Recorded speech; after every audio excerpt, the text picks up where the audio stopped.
የሻቢያ ጦር ትንኮሳ በቡሬ ቀጥሏል። የኤርትራ ድሮኖች በአፋር ሰማይ የኤርትራ ጦር ድንበር ተሻግሮ በቡሬ ድንበር ትንኮሳ እየፈጸመ ሲሆን ከኢራን የተገዙት አዳዲስ ድሮኖችም ቅኝት ሲያደርጉ መታየታቸውን የሚገልጽ መረጃ ከስፍራ ወጥቷል። በትግራይ ያለው ሁኔታ ከአቅማችን በላይ ነው ጀነራሉ። ህወሓት የክልሉ ሁኔታ ከአቅሙ በላይ መሆኑን በጀነራሉ በኩል ተነፈሰ። ባላወቅነው ኃይል እየተተኮሰብን ነው ያሉት ጀነራል ጆን መዲድ የሚመሩት ጦር ባላወቁት አካል ጥቃት እየደረሰበት እንደሆነ ጠቆሙ። ህወሓት በገፍ ያስገባው ኤርትራውን አቅፋ ከአስመራ እስከ መቀሌ የተዘረጋው ህገወጥ የገንዘብ ዝውውር፣ በትግራይ ዋጋው የጨመረው የኤርትራው መገበያያ ገንዘብ፣ ኢትዮጵያ በስር የተነጠቀችውን አሰብ ለግብጽ አሳልፈ የሰጠችው የኢሳያስ አፈወርቂ ኤርትራ የበሰበሰ ዝናብ አይፈራም እንዲሉት ኢትዮጵያ ላይ ወረራ ለመፈጸም በቡሬ በኩል ትንኮሳውን አጠናክራ ቀጥላለች። የኤርትራ ጦር በኢትዮ ኤርትራ ድንበር ቡሬ የተጠናከረ ትንኮሳ እየፈጸመ ሲሆን ከኢራን የተገዙት አዳዲስ ድሮኖችም በኢትዮጵያ ድንበር ቅኝት ሲያደርጉ መታየታቸው ተገልጿል።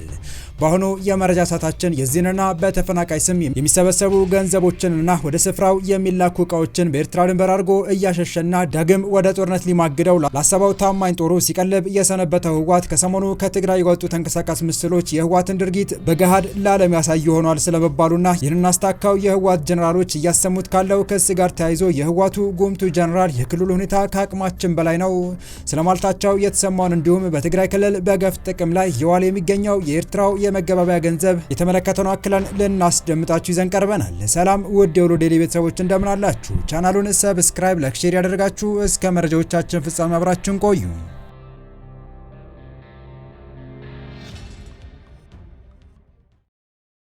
በቡሬ ግንባር በኩል የተጀመረው የሻቢያ ጦር ትንኮሳ ተጠናክሮ መቀጠሉ ተሰምቷል። ከአሰብ ወደብ ከ50 ኪሎ ሜትር በታች በሆነ ርቀት ላይ በምትገኘው ቡሬ በኩል የሰፈረው የሻቢያ ጦር ትላንት የጀመረውን ትንኮሳ አጠናክሮ መቀጠሉን የአካባቢ ምንጮች አረጋግጠዋል። የአስመራው አገዛዝ ይህንን ትንኮሳ አጠናክሮ የቀጠለበት የአሰብ ወደብን ለግብጽ አሳልፎ ለመስጠት ከጫፍ በደረሰበት ወቅት መሆኑ ደግሞ ከትንኮሳው ጀርባ ያለው ዓላማ ምን ይሆን የሚለውን ጥያቄ ጎላ ብሎ እንዲነሳ እያደረገው መሆኑን የተነገረው የኤርትራ ጦር ድንበር ተሻግሮ በቡሬ ድንበር ትንኮሳ እየፈጸመ መሆኑን የሚገልጹ መረጃዎች ከስፍራ ወጥተዋል። ጦሩ ወደ አፋር ክልል በመግባት ትንኮሳ እያደረገ ነው ተብሏል።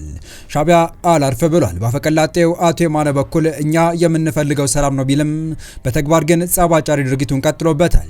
ዛሬ በወጣ መረጃም የሻቢያ ጦር በአፋር ግዛት ተሻግሮ በመግባት ትንኮሳ እየፈጸመ እንደሆነ አረጋግጧል። የኤርትራ ጦር ወደ አፋር ክልል ድንበር አካባቢዎች ሰርጎ በመግባት ወታደራዊ ትንኮሳ እየፈጸመ መሆኑን አዲስ ሪፖርተር ድረገጽ ዘግቧል። ዜናው ህወሓት ትዕግስት ያልቋል በማለት መግለጫ ከማሰራጨቱ ጋር የተናበበ እንደሆነ ተመላክቷል። የሻቢያ ጦር ወደ ኢትዮጵያ ግዛት ዘልቆ ትንኮሳ እየፈጸመባቸው ካሉ አካባቢዎች መሃል ቡሬ፣ ደናክል፣ ጋረቦና አዋላ ይጠቀሳሉ። ዘገባው እንዳለው በተለይም በቡሬ አፋር ድንበር አቅጣጫ የኤርትራ ጦር ከፍተኛ ወታደራዊ ንቅናቄ እያደረገ ነው ብሏል። የኤርትራ ወታደሮች በአካባቢው ሰላማዊ የአፋር ዜጎችን በማዋከብና የክልሉን ድንበር ለመዳፈር ሙከራ ማድረጉን ተከትሎ ክልሉ ድርጊቱ በአስቸኳይ ካልቆመ ራሱ ለመከላከል አስፈላጊውን እርምጃ እንደሚወስድ እንዲሁም የፌዴራል መንግስት ጉዳዩን በቅርበት እንዲከታተል በአሰራሩ አግባብ ጥሪ ማቅረቡ ተሰምቷል። በቀጣይ መረጃ በቅጽል ስማቸው ጆን መዲድ በመባል የሚታወቁት ጀነራል ዮሐንስ ወልደ ጊዮርጊስ ሲተኮስብን ያድራል፣ ነገር ግን ከማን እንደሆነ አናውቅም ማለታቸው ተሰምቷል። ሰሞኑን በደቡባዊ ትግራይ ከራያ ነዋሪዎች ጋር ባደረጉት አንድ ውይይት ሲተኮስብን ነው የሚያድረው፣ የተኩስ ምንጩ ከየት እንደሆነ አይታወቅም፣ በማን ከየት እንደሆነ አልገባንም ያሉት ጀነራል ጆን መዲድ ሁልጊዜ የሚጀምር የምሽት ተኩስ አለ፣ በዚያው ተመሳሳይ ሰዓት ደግሞ መልሶ ይቆማል ሲሉም ተናግረዋል። በተፈናቃዮች ዙሪያ አንስተው ማብራሪያ የሰጡት ጀነራሉ ሁላችንም ተፈናቃዮች ነን ሲሉ ጨምረው ተናግረዋል። መፈናቀል ማለት በቀጥታ ከቤት ንብረታችን መፈናቀል አይደለም ያሉት ጀነራሉ ከጦሩ ጋር በተያያዘ ሰዎች ከዓላማቸውና ውጥናቸው ውጪ ሆኗል በማለትም በዚህም ሁሉም የትግራይ ህዝብ ተፈናቃይ ነው ሲሉም ተናግረዋል። በዚሁም ማብራሪያቸውም በአጠቃላይ ቅድመ ጦርነት የነበረው ህይወት የለም ሲሉ አክለዋል። ጀነራሉ መፈናቀል ማለት በኢኮኖሚ በስነ ልቦና ጭምር ነው ሲሉ ማብራሪያቸውን የሰጡ ሲሆን በተለይ ደግሞ የተከሰተውን የኢኮኖሚ ድቀት ተከትሎ በትግራይ ታሪክ ታይቶ የማይታወቅ ተላላኪነትና አሽከርነት ተፈጥሯል ሲሉም የሰላ ትችታቸውን እንዳሰሙ ተመላክቷል። በትግራይ ከተራ ዝርፊያ እስከ ስርቆት ባለፈ መሰረተ ልማቶች ላይ ያነጣጠረ ዝርፊያ እየተስፋፋ እንደዚሁም ግድያዎችም በተለያዩ ምክንያቶች እንደሚታዩ ያመላከቱት ጀነራሉ በክልሉ ህገወጥ የሰዎች ዝውውርና የትጥቅ ዝውውሮች ሳይቀር ተስፋፍተው ይገኛሉ ብለዋል። በውስጣችንም ግርግርና አመጽን ለመፍጠር የሚታዩ አደረጃጀቶችም ጭምር እየተስተዋሉ ነው ሲሉ ማከለዋል። ጀነራል ዮሐንስ በዚሁ ማብራሪያቸውም እነዚህ ጉዳዮች በተራሰው የሚፈጸሙ ሳይሆኑ ፖለቲካዊ ተልዕኮ ያላቸው ናቸው በማለትም በሌሎች ስማቸው ባልጠቀሷቸው አካላት ላይ ኃላፊነቱ ሰራዊቱን ያላከኩበት ሁኔታ ታይቷል። አሁን ባለው ሁኔታ የትግራይን ጸጥታ ሁኔታ ከሚቆጣጠሩት መካከል አንዱ የሆኑት ጀነራል ጆን መዲድ በትግራይ ጸጥታ ፈታኝነት ዙሪያ በዚሁ ደረጃ የከበደ መሆኑን ማብራሪያ መስጠታቸው አስገራሚ ሆኗል። ጀነራሉ በትግራይ ታጣቂዎችን በማደራጀትና ተከታታይነት ያላቸውን የጦር ቅስቀሳዎችን በማድረግ የሚታወቁ ሲሆን በአፋር ክልል ሀራ መሬት በሚል የተደራጀውን ኃይል ወደ ትግራይ ዘልቆ ለመከላከል በሚል በሳቸው የሚመራውን አንድ የትግራይ ታጣቂዎች ቡድን እየመሩ ይገኛሉ። ከወራት በፊት ወደ አፋር ዘልቆ የገባውን የህወሓት ታጣቂ ኃይል ከመሩት የታጣቂ አመራሮች መካከልም አንዱ መሆናቸውን የወቅቱ መረጃዎች ያመለክታሉ።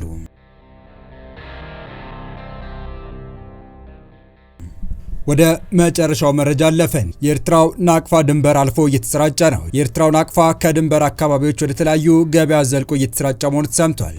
ድንበር አካባቢዎች ተገድቦ የነበረው የኤርትራው መገበያያ ገንዘብ ናቅፋ ከኮንትሮባንድ ንግድ ጋር ተያይዞ ወደ ሌሎች ከተሞች በስፋት እየተሰራጨ ነው።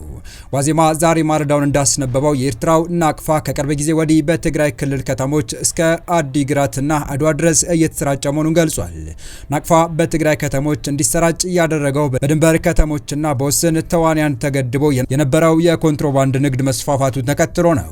በኤርትራና በትግራይ መካከል ያለው ድንበር ተከፍቶ የኮንትሮባንድ ንግድ እያደገ ሲመጣ በውስጥ ነጋዴዎች እጅ የነበረው ናቅፋ አሁን ወደ ትናንሽ ነጋዴዎች እጅ መድረሱን በንግድ ስራ ላይ የተሰማሩ ነዋሪዎች ነግረውናል ሲል ዋዜማ በዘገባው አክሎ አመላክቷል። የናቅፋ መስፋፋት በተወሰነ መልኩ በትግራይ ከሚታዩ የብር አቅርቦት እጥረት ጋር የተያዘ እንደሆነ በባንክ ስራ ላይ የተሰማሩ ባለሙያዎች ይናገራሉ። በትግራይ ባለ የጸጥታ ስጋት ምክንያት በርካታ ሰዎች ጥሬ ገንዘብ ከባንክ አውጥቶ በቤታቸው መያዝ መጀመራቸው የብር አቅርቦት እጥረት ማስከተሉን የባንክ ባለሙያዎች ያስረዳሉ። በድንበር አካባቢ ያለውን ንግድ ከጊዜ ወደ ጊዜ እያደገ መምጣቱና ከሁለቱም ወገን አዳዲስ ነጋዴዎች፣ ደላሎችና የኮንትሮባንድ አንቀሳቃሾች በስፋት እየተስፋፉበት መሆኑን ነዋሪዎች ገልጸዋል። በዚሁ የድንበር ንግድ ላይ የተሰማራ አንድ የትግራይ ባለሀብት እንደገለጹት እንደ ሳሙና፣ ዘይትና ኤሌክትሮኒክስ የመሳሰሉ ፍጆታዎች ከአዲስ አበባ ከሚገዙበት ዋጋ ጋር ባነሰ በድንበር በኩል ስለሚመጣ ፍጆታውን ወደ አቅራቢያ ከተሞች ወስዶ በተሻለ ትርፍ ለመሸጥ መቻሉን ያብራራሉ። ከትግራይ ወደ ኤርትራ ድንበር የሚሻገሩት በአብዛኛው እንደ ነዳጅ፣ የእህል ምርቶች፣ የቁም እንስሳትና ሸቀጣሸቀጦች ናቸው። እነዚህ ምርቶች በድንበር አካባቢዎች በከፍተኛ ዋጋ ስለሚሸጡ ወጣቶች በአነስተኛ መጠን ጭምር በድንበር ከተሞች ለኤርትራ ገበያ ያቀርባሉ። መደበኛ ባይሆንም አነስተኛ መጠን ያለው የወርቅ ምርት ድንበር ላይ ለኤርትራ ነጋዴዎች እንደሚቀርብ ለጉዳዩ ቅርበት ያላቸው ምንጮች ጠቁመዋል። የኤርትራ ነጋዴዎች ወርቅ ሲቀርብላቸው አልፎ አልፎ ከናቅፋ በተጨማሪ በዶላር ጭምር እንደሚከፍሉም ተገልጿል።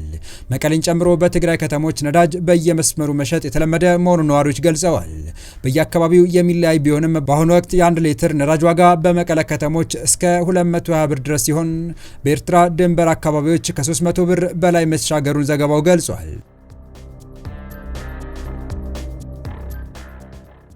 ከትግራይ ወደ ድንበር የኤርትራ ከተሞች ለጥቃቅን ንግዶች የሚያቀኑ ወጣቶች ለኤርትራ ገበያ የሚያቀርቡት ምርት የሚሸጡት በናቅፋ ሲሆን ወደ ትግራይ ተመልሰው በጥቁር ገበያ እንደሚመነዝሩም ተመላክቷል። በጥሬ ገንዘብ ላይ በተመሰረተው የድንበር አካባቢ ንግድ ወደ ትግራይ የሚገባው የኤርትራ ናቅፋ በትይዩ ገበያ ወደ ድንበር ይቀየራል። የናቅፋና ብር ልውውጡን የሚያሳልጡ ደላሎች እስከ ትግራይ መዲና መቀለ ከተማ ድረስ መኖራቸው ተመላክቷል። እንደ አዲግራት ባሉ የድንበር አቅራቢያ ከተሞች አንድ የኤርትራ ናቅፋ በኢትዮጵያ እስከ 15 ብር ድረስ እየተለወጡ መሆኑን የተገለጸው። ምንም እንኳን በኢትዮጵያ ባንኮች የውጭ ምንዛሬ ግብይት ውስጥ የኤርትራ ናቅፋ ይፋዊ ዋጋ የሚወጣለት ባይሆንም መደበኛ ዋጋ አንድ ናቅፋ 7 ብር መሆኑን መረጃዎች ያመላክታሉ። የድንበር ንግድ በስፋት የሚካሄድባቸው እንደ አድመራ፣ ጦረና፣ ዛላንበሳ ያሉ ከተሞች መሆናቸውን የተገለጸው። በድንበር ላይ የተሰማሩ የኤርትራና የትግራይ ጸጥታ አካላት ነጋዴዎችን የማለፊያ ገንዘብ ቢጠይቁም እንቅስቃሴ ግን አይከለክሉም ተብሏል። የኤርትራ ወታደሮች አልፎ አልፎ ከትግራይ ነጋዴዎች ላይ በግዳጅ ገንዘብ እንደሚቀሙና ድብደባ ጭምር እንደሚፈጽሙም ዘገባው ጠቁሟል። የተወረዳችሁ የቻናላችን ቤተሰቦች ለአሁኑ ለእናንተ ይመጥናሉ ብታደምጧቸው ታተርፉባቸዋላችሁ ብለን የመረጥንላችሁ ዕለታዊ መረጃዎቻችን እስካሁን ያደመጣችኋቸው ነበሩ። በተመሳሳይ ሀገራዊና ቀጠናዊ ጉዳዮች እንዲሁም ዓለም አቀፋዊ የጂኦፖለቲካ ወታደራዊና አነጋጋሪ ክስተቶችን ለበለት ተከታትለን በትኩስ ይዘን እንደምንቀርብ እያሳወቅን የቻናሉ ቤተሰብ ካላችሁ ሰብስክራይብ፣ ቪዲዮን ላይክ እና ሼር በማድረግ ተደራሽነታችን ታሰፉ ዘንድ አክብሮታዊ ግብዣችን ነው። አበቃን። ሰናይ ጊዜን ተመኘን።